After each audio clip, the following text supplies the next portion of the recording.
کسی انسان کو نہیں پتا اس کی خوشی کہاں سے آئے گی.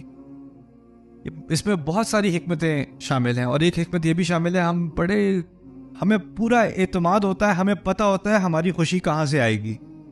مجھے یہ مل جائے تو میں خوش ہو جاؤں گا, یہ نہیں ہوگا تو میں خوش نہیں ہو سکتا. ایسا ہی ہوتا ہے نا.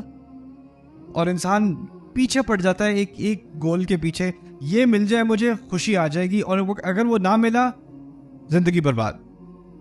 اللہ تعالیٰ اس چیز سے ہمیں چھٹکارا دلا رہے ہیں, اس سوچ سے کہ ہم کسی ایک چیز کو پکڑ کے اپنے آپ کو پاگل کر دیں اور کہیں خوشی تو اسی میں ہے ورنہ خوشی ہو ہی نہیں سکتی. اللہ کہہ رہے ہیں کسی نفس کو نہیں معلوم کہ اس کی آنکھوں کی ٹھنڈک, اس کی خوشی کے آنسو کس چیز میں چھپے ہوئے ہیں, لیکن چھپے ہوئے ضرور ہیں. اور پھر کہا جزاء بما كانوا يعملون, جو عمل وہ کرتے رہے ہیں اس کی جزا کے طور پہ ان کو کوئی خوشی آنے والی ہے. یعنی اس میں یہاں پر اختصار نہیں کیا کہ کہا کہ یہ آخرت میں ہی ہوگا.